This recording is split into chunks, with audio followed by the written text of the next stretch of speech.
నర్సరావుపేట శాసనసభ్యులు తెలుగుదేశం పార్టీకి సంబంధించి చెదలవాడ అరవింద్ బాబు గారు నిన్న ఒక సవాల్ విసిరాడు.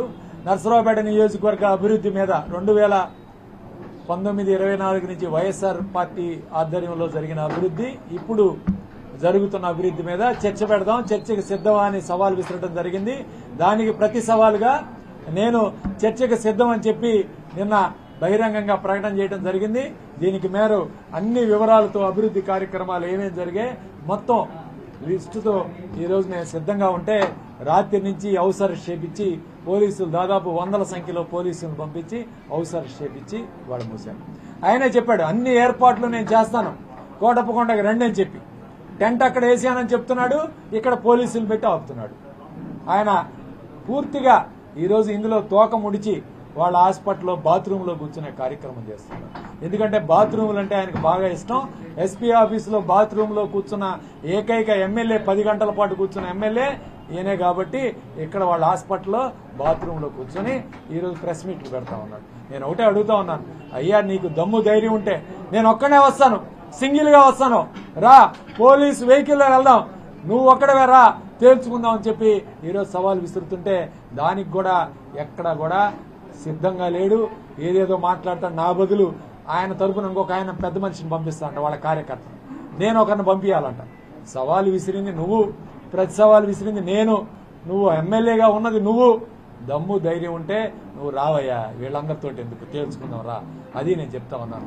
ఈరోజు వైఎస్ఆర్ కాంగ్రెస్ పార్టీ హయాంలో నర్సరావుపేట నియోజకవర్గంలో దాదాపు 2467 కోట్ల రూపాయలు సంక్షేమం, అభివృద్ధి రెండు కూడా చేయడం జరిగింది.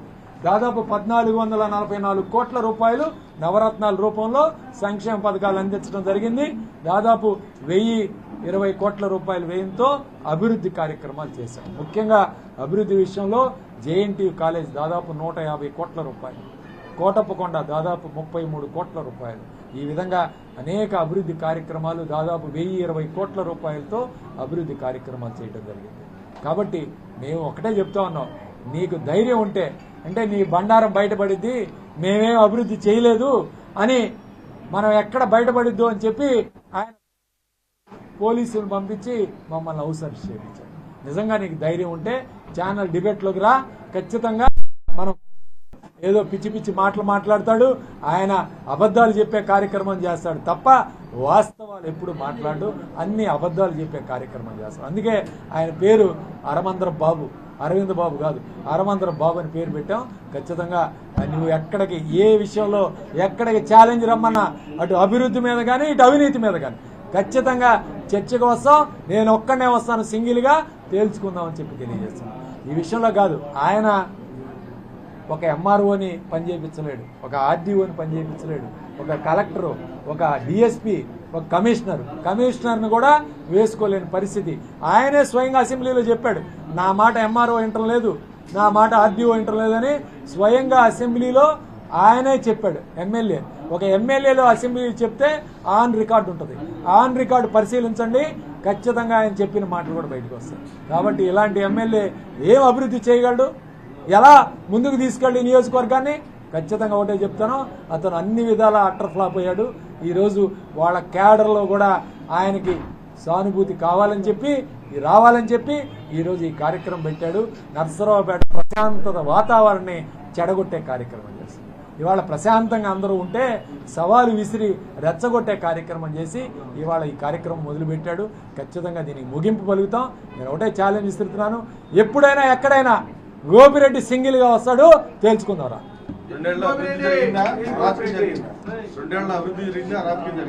2 ఏళ్లలో అరాచకత్వం, అవినీతి, ఈ రెండు తప్ప ఎక్కడా కూడా అభివృద్ధి అనేది జరగల.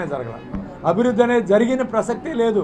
ఎక్కడా కూడా రోడ్లు కానీ లేకపోతే కాలువలు కానీ ఎక్కడా కూడా ఈరోజు నర్సరావుపేట మున్సిపాలిటీలో శానిటేషన్ చూస్తే ఎంత ఘోరంగా ఉందో అర్థమవుతుంది.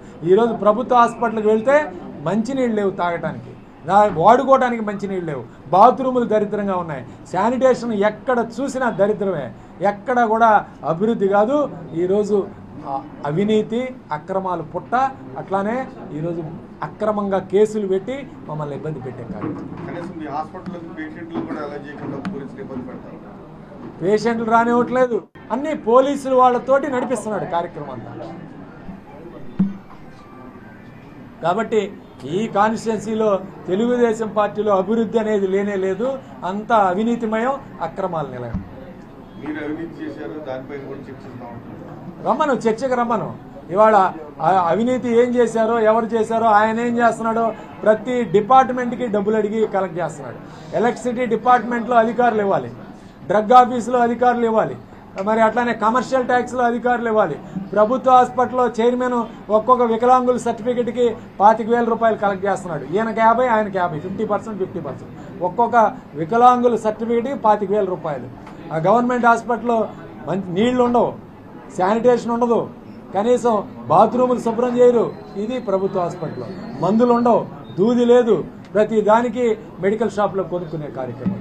ఈ రాష్ట్రంలో ఒకటే, ఈ రాష్ట్రంలో ఈ ప్రభుత్వంలో జగన్మోహన్ రెడ్డి గారు సచివాలయాలు కట్టి అభివృద్ధి చేస్తే వీళ్ళు బెల్ట్ షాపులు పెట్టి బ్రహ్మాండంగా అభివృద్ధి చేస్తున్నారు.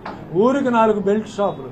అందుకే చెప్తా ఉన్నాను, ఈ నారా అని చంద్రబాబు నాయుడు ఇంటి పేరు నారా తీసేసి సారా చంద్రబాబు నాయుడు అని పెట్టుకోవాలి. ఈ రాష్ట్రంలో సారా అంత పెద్ద ఎత్తున ఈరోజు నడుస్తూ ఉంది. ఇది వీళ్ళు చేసిన అభివృద్ధి. ఊరికి 4 బెల్ట్ షాపులు తప్ప వీళ్ళు అభివృద్ధి ఏమీ చేయలేదు. కనీసం 4 రోడ్లు కూడా వేయలేదు. పేకాట శిబిరాలు, గంజాయి శిబిరాలు, అట్లానే ఈరోజు అక్రమంగా మరి క్రికెట్ బెట్టింగ్ రాయిళ్లు, ఇవన్నీ కూడా ఎమ్మెల్యే ఆధ్వర్యంలో ఇవాళ నడిపిస్తున్నాడు. ఇది మాట్లాడటానికి ఎస్పీ గారు ఆఫీస్కి వెళ్ళాడు. ఎస్పీ గారు ఇవన్నీ ఒప్పుకోనంటే బాత్రూంలో కూర్చున్నాడు 10 గంటలు. ఇది ఏం చేసిన